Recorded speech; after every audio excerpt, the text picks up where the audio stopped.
Hey guys, we're going to be changing out this passenger side axle shaft on a 2011 Hyundai Santa Fe with a 3.5 liter V6, and it's an all-wheel drive vehicle. Here's the replacement axle that we're going to be using. It's from Auto Shack. Part number is DSK22881. And some of the tools that you're going to need here, we're going to, first of all, we're not going to remove the sway bar link or the strut bolts or the tie rod end. So we're just going to take the ball joint out, basically, well, remove the lower control arm from the knuckle so that we can then move the whole assembly back, slip the axle out. So some things you're going to need, obviously a 21 millimeter socket to remove the wheel. Once we get the wheel off, we got 14 millimeter bolts on the caliper. We're going to hang that up. We've got 10 millimeter bolt here for this ABS sensor. We've got a plastic clip that holds the ABS sensor wire onto the body, so you're going to need like a trim tool like this. You're going to need torque wrenches if you want to torque your hardware down when we go to reassemble. 32 millimeter axle nut, and probably some pliers or whatever you want to remove some cotter pins. And the bolt at the very bottom for the ball joint is 18 millimeter head on it with an 18 millimeter castle nut that has a cotter pin in it. So first thing I'm going to do is remove this axle nut, followed by brake caliper. We're going to hang it up. So let's dig in.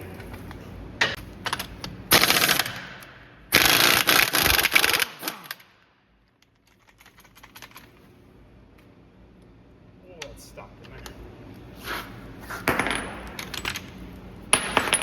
Chip that floor, boy.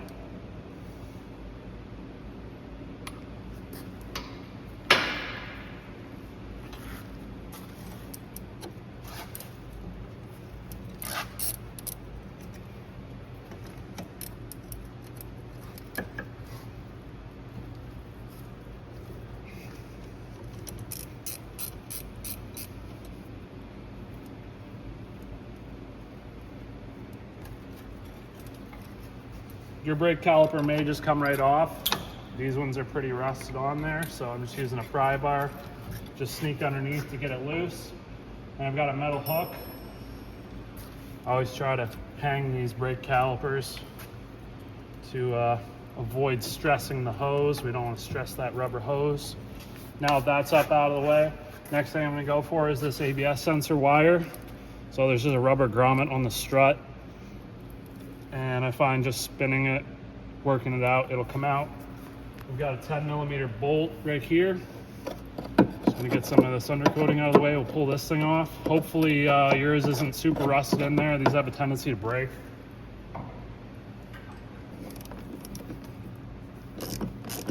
Luckily these ones are pretty free. You can see all the undercoating on the car.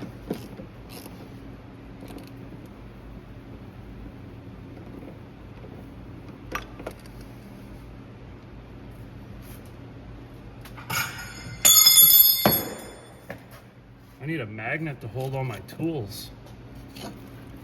They keep falling off of the hoist. All right, and now we don't have to disconnect the plug or the sensor out of the knuckle. That's enough room, enough slack to get this knuckle out of the way, enough to get the axle out. So that's all we need to do. Next thing I'm gonna do is lift this up. We're gonna take that lower ball joint bolt out and then take the lower ball joint out of the steering knuckle. All right, I'm gonna try to take this cotter pin out now. Yours may be rusted in place, hopefully not, but probably is if you live in a rusty climate. If it is rusted in place, just either cut most of it off so you can get a socket over it, and then we can deal with that later and just drill it out. But hopefully you can get it out. Like so. And we're gonna go ahead, grab ourselves okay, a lot of times these bolts get stuck in these knuckles. The rust builds up and they get stuck. So I'm gonna forewarn you that if it's a situation like this where the bolt's stuck and you go to use a socket or a wrench on the other side to twist the bolt, there's a good chance that the bolt's just gonna snap. So just be careful. One thing you can try to do is use some penetrating oil. Kind of can't really use heat because the ball joint boot is right here. Axle we're going to be replacing, so that's not such a big deal, but you're going to cook the ball joint if you get heat in there. I'm just going to see if I can get this thing to spin. All right, luckily it wasn't really stuck in there. The bolt came out. I actually replaced these bolts like a year and a half ago, so I know they're not stuck. But when I went to change them, they snapped off on me because they were stuck in there. All right, we're gonna try to get this ball joint out. Now, this knuckle has a cut in the back of it, and what happens is when you tighten the bolt down, it squeezes the knuckle together to sort of squish down on that ball joint stud. So I'm going to turn the wheel so that we have access to that cut, and we're going to just use a chisel and hammer the chisel into that cut a little bit to spread the knuckle. It's going to take any clamping load or clamping pressure off of that stud, help us remove it.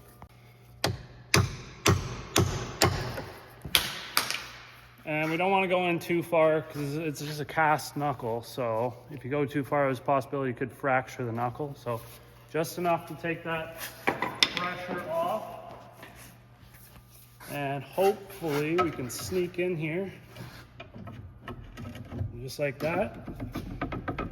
And then the second thing, it'll come out a certain amount of space, and then to get it out the rest of the way, we need to make sure that where the hole is in the knuckle and the stud on the ball joint, that they are straight with each other and not on an angle. If it's on an angle, it's gonna get stuck. So in order to accomplish that and get the ball joint out the rest of the way, basically have to push in on the knuckle. You could use like a ratchet strap if you want.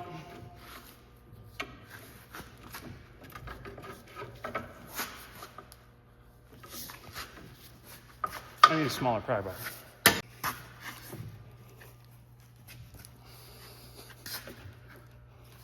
Let's see if I can do this with the ratchet strap.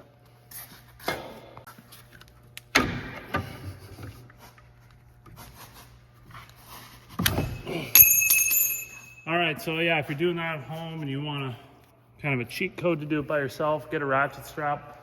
I got it hooked around the stud on one side and then just the frame on the other side. By ratcheting the knuckle inwards, it sort of gets it to straighten up so that you can get the stud out. So that might be one of the trickier parts to this. Okay, so this axle shaft is actually seized in the bearing hub. So what I need to do right now is I'm going to try to use this air hammer and get it to break free and go through. And if this doesn't work, I'm probably going to have to use the torch and get some heat on there. So let's see if we can get this done.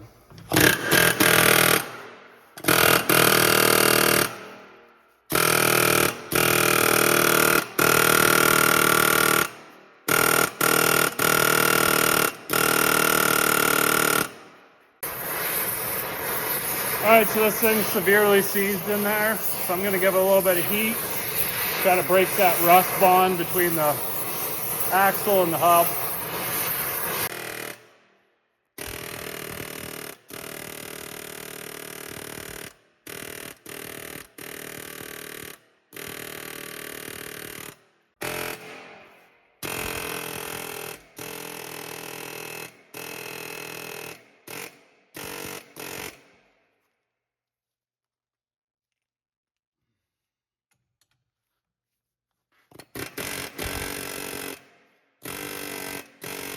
Okay, this axle shaft is so seized in the hub. I've tried heating it over and over and over and over again. Tried getting it to break free, but it won't. So I'm gonna have to take this knuckle out with the axle, bring it to the press, set it up, and actually press the axle shaft out of the hub. It's that seized in there.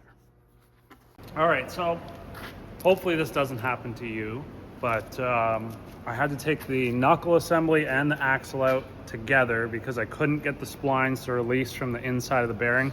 You can see the hub here. This is what it's supposed to look like on the inside of the hub. So they're splined and the axle shaft is splined and they go together, right? The nut's the only thing that holds it on. So anyhow, long story short, after a long night of screwing around with this thing, and we're into the next day, The press wouldn't take it off, nothing would take it off, so I had no choice but to use the torch, and I literally just chopped the bearing in half with the torch, knocked it apart, and I was able to get it through the hub. So, or sorry, not through the hub, through the knuckle. How many pounds of pressure do you put on that? We had like 30 tons of pressure on the press, and the thick steel plates that I had stacked up were starting to bend. So I was getting kind of nervous that the knuckle was like going to explode into shrapnel and maybe wouldn't be able to finish this video. So anyhow, we got it off. I have cleaned up the knuckle. I inspected the knuckle for trueness and all that stuff. I did have sort of a decent little outfit that was supporting this, so it wasn't really being pressed on unevenly. But yeah, put a new bearing in, obviously, because I had to cut the old one in half. So now what I want to do is I'm going to install this onto here like so, and then we can sort of move this out of the way, stick our axle in there, and then we'll be able to then install this back on and continue on. Now, if you just want to take a look inside of that, you can see there's our stub shaft that comes out of the differential. It's sort of attached to the transmission, and there's nothing too much, nothing that's really too special about that, besides the fact it does also have the circlip on it. So normally, I guess on the other side, I should say, the end of the axle has a ring. It's called a circlip, and it's open on one side. So if you put the opening so that it's facing downwards, that's how it's supposed to be when you go to install the axle, so that it compresses and clips together. If the circlip is sitting so the opening is facing up, what will happen is the circlip will actually drop down on the shaft and it'll be exposed, and there's a potential for the splines to catch that ring, and it'll actually either prevent you from putting the axle on, or worst case scenario, if you try to hammer it in there, it's going to chew that clip up. So we just wanted to make sure that the opening of the circlip that's on the stub shaft is facing downwards. And then once we get that, we'll be able to get our axle in. So let me get this knuckle on. These holes are both the same. The bolts are just normal bolts.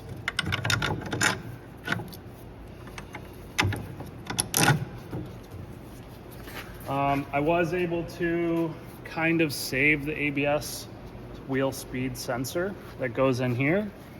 And also there's also a backing plate that goes on here. It's a little shield that keeps stuff from hitting against the disc, the rotor, and also keeps the heat deflected away from the speed sensor and other rubber components like your ball joint boot and whatever else. This one's obviously rotted off and gone. Not a huge deal if it's gone. I've seen many cars run without them. 10mm bolt for your wheel speed sensor. Now, the knuckles have a tendency to get really rusty and the wheel speed sensor gets stuck in there. So just be careful, use penetrating oil or whatever you have to. I just wanted to leave the sensor in there, but I had to get it out because I was putting so much heat into the bearing that it was going to melt that sensor. So this is just an unusual instance of where I needed to take it out, and you're probably not going to have to. Yeah, so basically in the video, the way we started it, you're not going to have to take this off. You can just pretty much move this off to the side. You'll be able to sneak the axle out because we have the ball joint down, so we can bring this outwards, and then you'll be able to get the axle out and then go in reverse. So, and you got to pry the axle a little bit with the pry bar. That's right, yeah. So I just had a decently long pry bar, and I was able to go in from underneath. There is a small shield that's going to sort of be in your way a little bit, but you can sort of massage it out of the way to get the pry bar in there. And then obviously we want the axle to go out this way, right? So just set the pry bar up, hammer it on the axle itself. I was able to stick the pry bar in where this groove is, and I drove off of there. So there was enough space for me just to sneak in there and give it a couple hits with the hammer, and it came off no problem. Yeah, I'm gonna get the wheel speed sensor and we will stick that in now.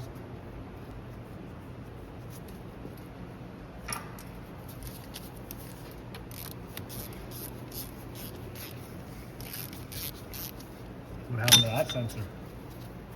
It's half melted because it wouldn't come out of the knuckle originally, and then from messing around trying to heat it up to get the axle shaft to break free, which it never did, the heat started to like melt this, and then I was actually able to get it out once a bunch of heat got in there, and it melted the plastic around on the inside, just came out. So we're just going to run this and see. I have a feeling it's going to work still, but obviously the customer knows we're good buddies, so it's not a huge deal, and we can always replace it in the future. I'm just sticking it back on.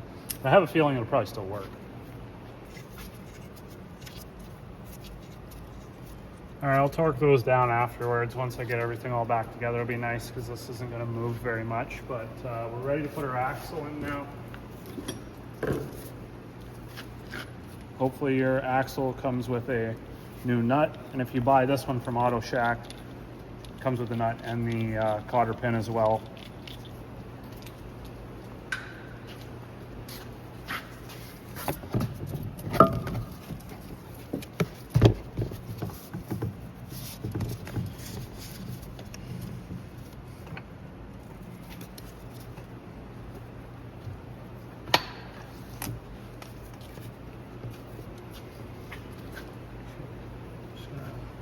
Check underneath.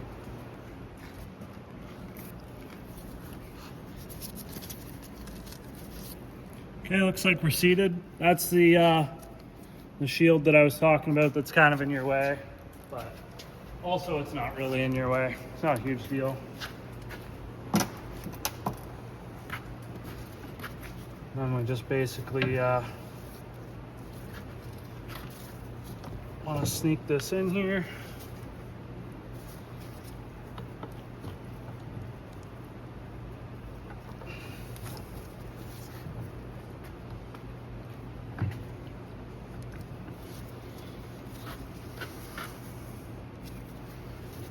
And then we want to straighten out our ball joint.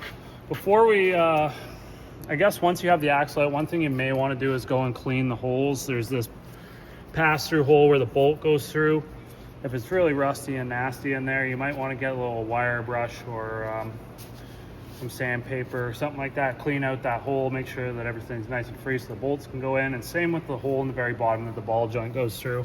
Just makes your life so much easier for reassembly. But now I'm just going to try to turn this a little bit, get that to seat in a little further. And if we push this down, we should be able to line this up so that it goes in.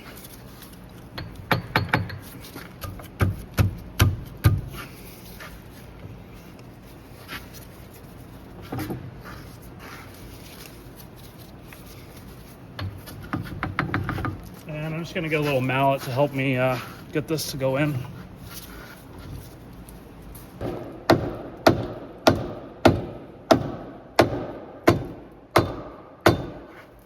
All right, now we can stick our bolt in there, right here. Now, just pay attention, we got 4 holes. Just pay attention to kind of which way, where the holes are sort of pointed. It's gonna make your life a lot easier. I have to just take a look inside of there. Make sure the slit that's in the ball joint stud is lined up so that we can get our bolt through. Should be good. We got castle nut that goes on there. We get that started.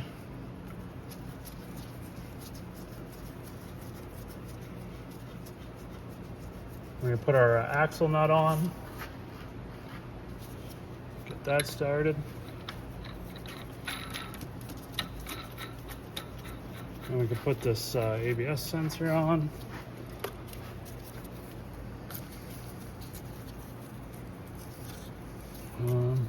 Is that the right way that goes?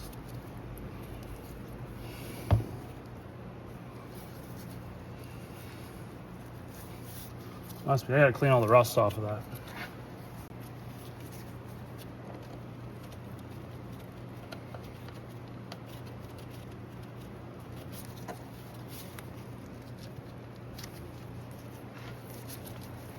We got all of our retaining clips plugged into the proper holes. There's our connector. I'm gonna plug this in now. Go ahead. Sorry, you're not really gonna be able to see, but there's just a few holes that these plug into.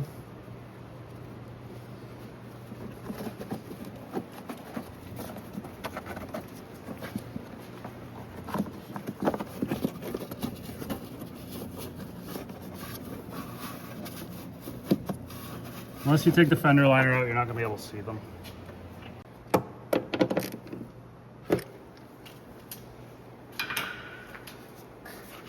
we can get our tie rod end started.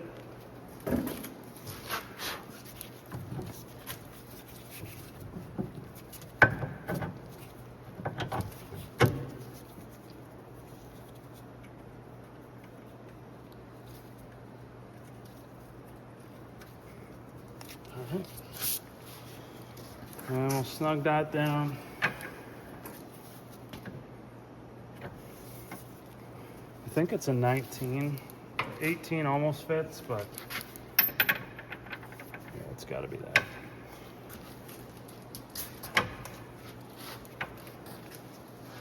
All right, this tie rod end castle nut, it's torqued to 25 foot-pounds.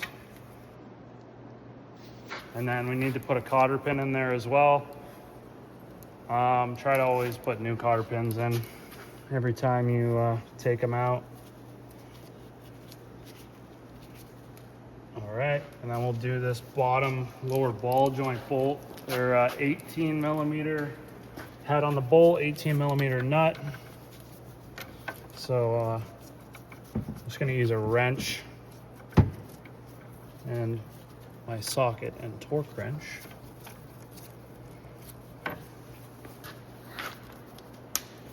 This one's gonna get torqued to 80 foot-pounds.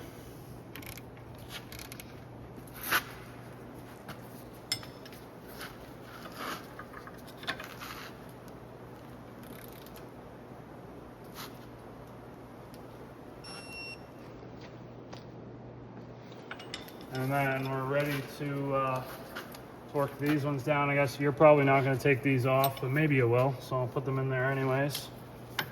They are 19s, and the other side is much smaller. I believe they're 15s. Let's just put these on the gun so I don't have to freaking crank it. All right, I'm just gonna buzz these down with the gun, and then we'll finish them up with torque. So yeah, sorry, 19 mil nuts, 17 mil bolt heads.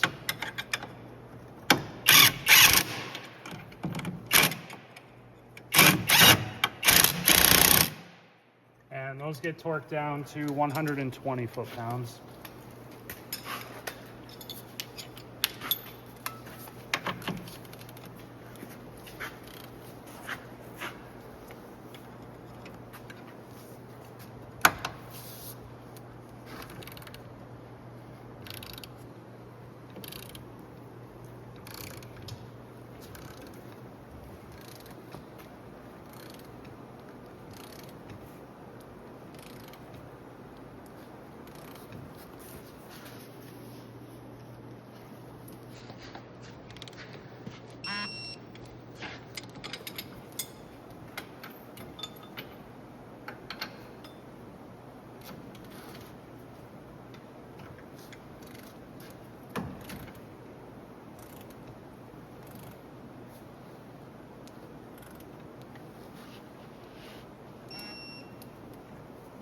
All right, so sorry, I forgot to tell you to put a cotter pin in this one.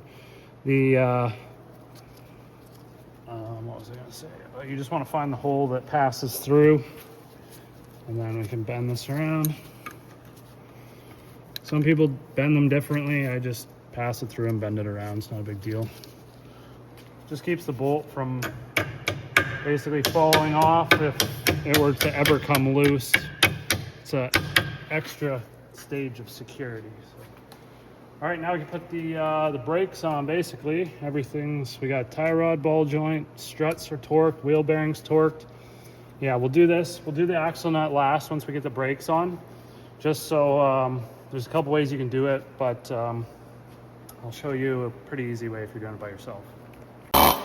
Yeah, I'm just cleaning up this disc right now. I want to get all this rust scale off of here and make sure that this surface here is nice and clean, just so that we have a true mating surface and we don't have any excessive run out on the disc that's going to give you a brake pedal pulsation. Also make sure that none of this rust scale falls in behind the disc when we're putting it on. Disc started on there, and put these set screws in that just keep the disc in place. Your car may have them where they may be missing or broken. Very important to just line the holes up with the holes that are in the wheel hub, just in case one of the screws is broken and there's a piece sticking out or something like that, because if it's off, it could cause your rotor not to sit flush on the hub, and just not good things. So it's also a number 3 Phillips. That's what I use. Seems to work great. And then we're ready to put our brake pad bracket on there. Got 2 bolts here. That just slips on like so.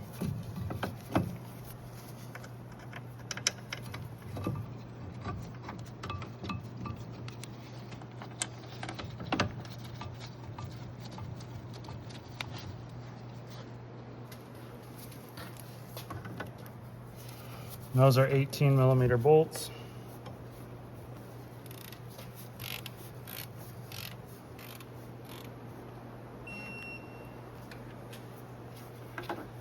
And I gotta get a different socket for the top because the strut bolts protrude out where your socket's supposed to go. Because it's gay.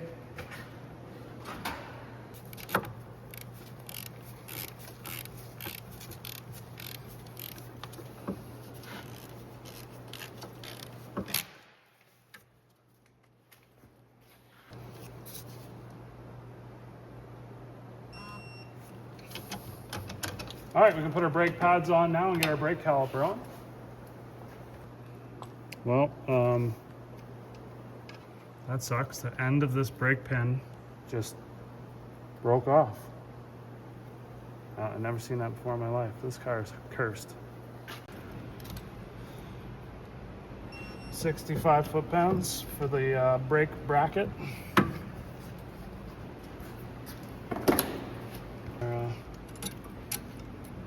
65 foot-pounds. Get in there. Get.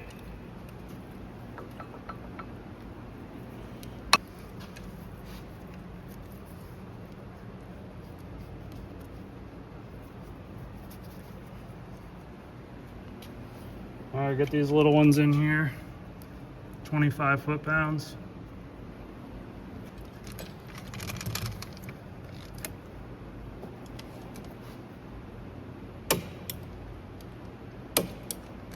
We've got the Olsa Tools torque wrench, good for 20 to 100 foot-pounds. Works on any 3/8 drive sockets. It's actually a pretty decent little torque wrench. Also has a flex head, so you can get into angles like this, where a regular straight torque wrench isn't going to clear the fender. If you want one, link in the description. Go check them out. They got all kinds of tools.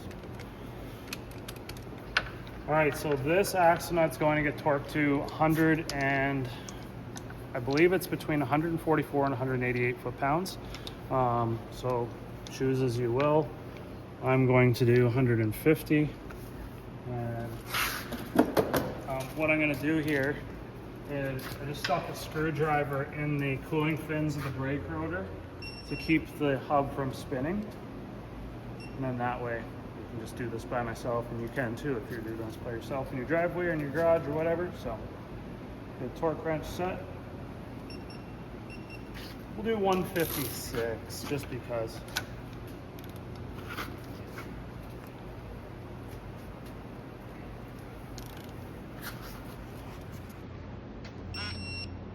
Okay, and then we need to install our cotter pin.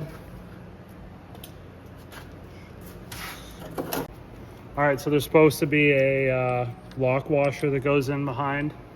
This one, it was missing, so I just put a regular washer in there.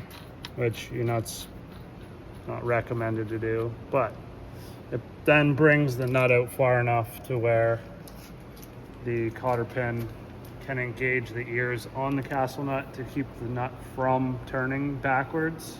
So we're just gonna give that a try until we can get the proper lock washer in the meantime.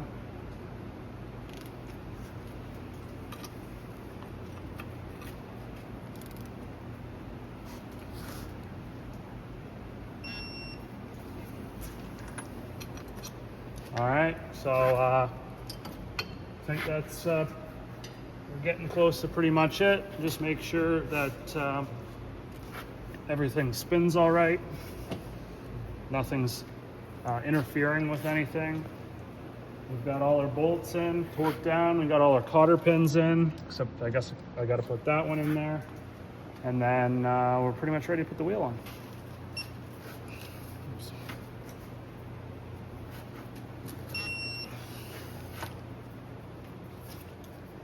Close? Are we close enough? Nope.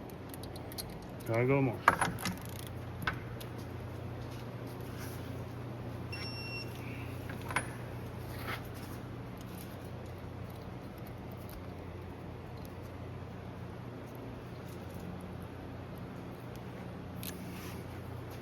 Pretty close, but we gotta go a little bit more.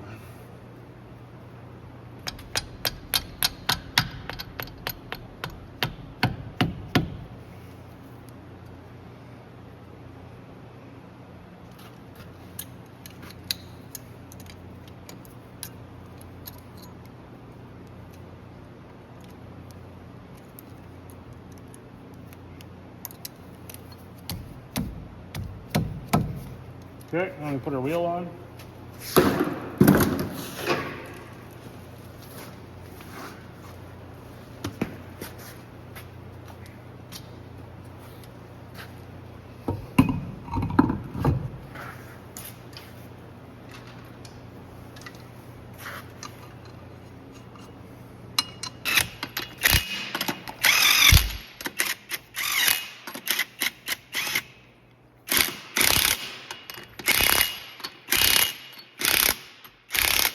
I got those started, and then when I lower it down, I'm going to torque these down in a 5-star pattern to 100 foot-pounds.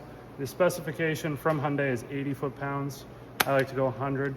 Been doing it for a long time, haven't had any issues. And that's pretty much it for the video. So if you have any questions, throw them in the comments below. Hopefully your axle isn't seizing the hub as bad as this one was. But if you have any tips or tricks or any kind of comments to make this video better or help anybody else out, throw them down below, and give the video a thumbs up, subscribe. See you in the next one.